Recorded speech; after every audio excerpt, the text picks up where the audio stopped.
Top 10 city pop artists you must know. Thank you for your voting as well. Let's check it out. Number 10, Omega Tribe. They are a cool city pop band with many of their songs focused on themes of summer, sea, and resorts. They are one of the leading bands with summer songs along with Southern All-Stars and Tube. Omega Tribe's popular songs are Summer Suspicion, Kimi no Heart wa Marine Blue, and Futari no Natsumonogatari, Never Ending Summer. For me, the way they use synthesizers and their arrangement are very 80s, and I love it. You can feel the vibe of the 80s instantly. Number 9, Miki Matsubara. She is one of the most iconic female city pop singers. Her mother was a jazz singer, and Miki started to play piano when she was 3 years old. Miki started her career in 1979 and is known from hit songs such as her debut and immediate breakthrough, Mayonaka no Door, Stay With Me, which is one of the most important city pop songs. She had a successful musical career, but unfortunately she passed away in 2004 at age 44 due to cancer. Let's thank and enjoy the music she left us. Number 8, Makoto Matsushita. He is a very important session guitarist, composer, and arranger in the Japanese pop music scene. He worked with other great city pop artists like Kingo Hamada, Mai Yamane, Yoshino Fujimaru, and even Tatsuro's rhythm section, Jun Aoyama and Koki Ito. You can enjoy Makoto Matsushita's adult-oriented rock sound in his album First Light, and his fusion and progressive rock sound in his album The Pressures and Pleasures, as well as Quiet Skies. He loves to record his guitar direct in, without an amp. You can enjoy his both rhythm and lead guitars, as well as his sophisticated composition and arrangement with his beautiful backing vocals. Number 7, H. Otaki. He was the member of the legendary Japanese psychedelic folk rock band Happy End, who is considered to be the most influential artist in Japanese music. Happy End was composed of Japanese music legends Haruomi Hosono, Takashi Matsumoto, H. Otaki, and Shigeru Suzuki. Check out Kazemachi Roman, which is my favorite album from them. After the band's breakup, H started his solo career. His most popular album is A Long Vacation. By the way, this album and For You by Tatsuro Yamashita are the top 2 albums that people listen to in a car in the 80s. H also produced the very first city pop band, Sugar Babe, and he continued to produce its members Taiko Onuki and Tatsuro Yamashita after the group's breakup.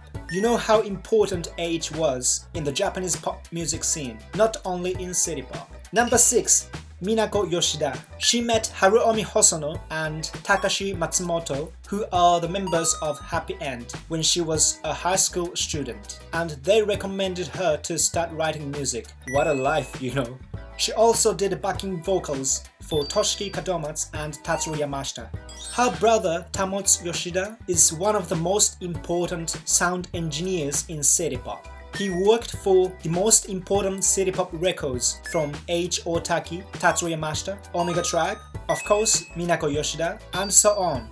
Minako was influenced by American singer-songwriters like Laura Nyro and Carole King, for example. My favorite Minako's albums are Monsters in Town, In Motion, and Lighten Up. As a guitarist, I personally enjoy Takayuki Hijikata and Tsunehide Matsuki's guitar playing in these albums. I hope you'll enjoy her funky and soulful music too.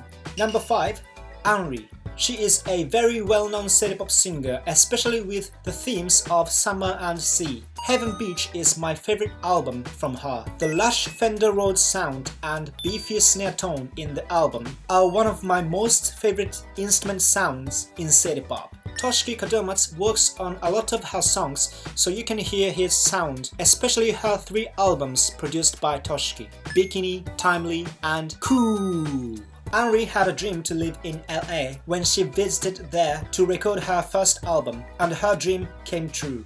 Brilliant. Number 4, Taiko Onuki.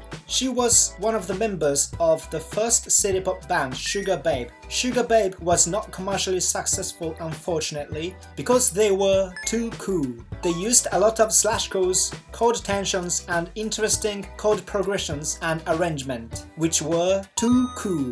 I personally love their rough tone as well, which make their sound special overall.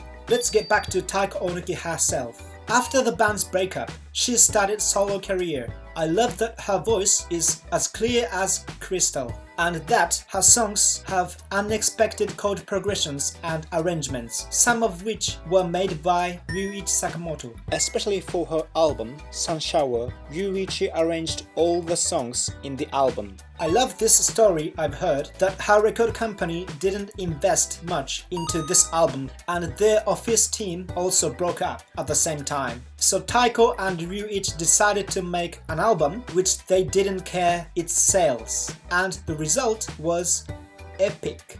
The album became one of the most important albums in city pop. Number 3. Maria Takeuchi. Yes, Mrs. Plastic Love Lady herself, Maria Takeuchi, is the most famous female city pop singer. The song Plastic Love has 100 million views in total on YouTube as the song went viral, and that's how Japanese city pop started to gaining popularity outside Japan. Maria grew up in a family that ran a Japanese traditional style hotel, Takenoya. You can visit and stay there, by the way. She grew up listening to the Beatles, James Taylor, the band, Neil Young, and other classics. Maria is sometimes called the Queen of City Pop, as she is the wife of the King of City Pop, Tatsuro Yamashita.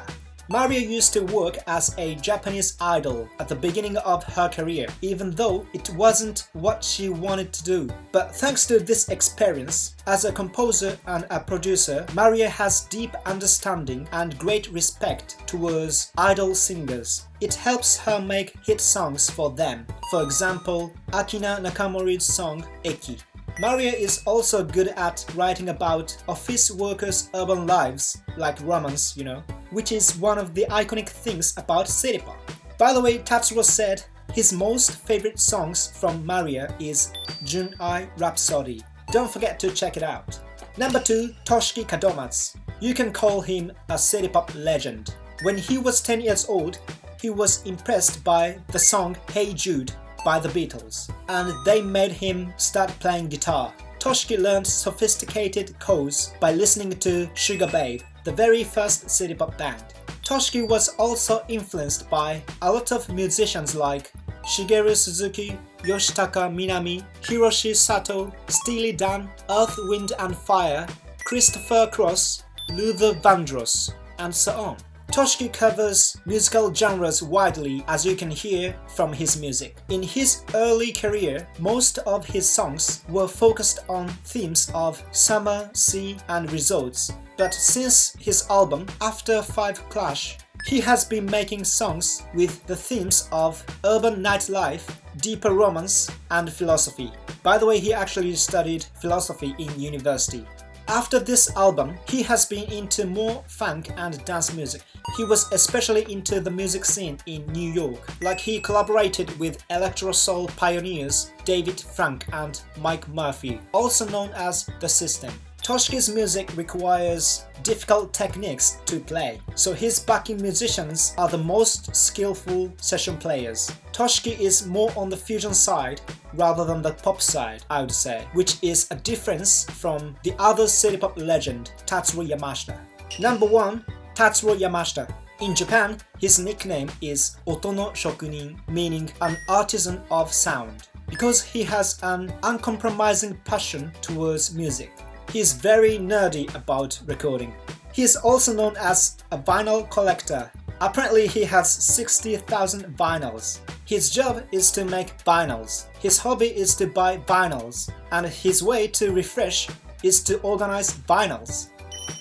I'm sure that you understand the reason why he is called an artisan of sound. By the way, Tatsuro is called Tatsan by his wife Maria Takeuchi. As you can imagine, he was influenced from various kinds of music, but mainly by doo-wop, the Beach Boys, and American funk music. His iconic sound consists of rich harmony, beautiful backing vocals, fat funky groove, and his groovy strumming guitar with his Telecaster. His most popular albums are, well, actually there are a lot, but I would say Right on Time and For You are the ones representing his musical style very well. So check them out if you haven't listened to Tatsuro Yamashita.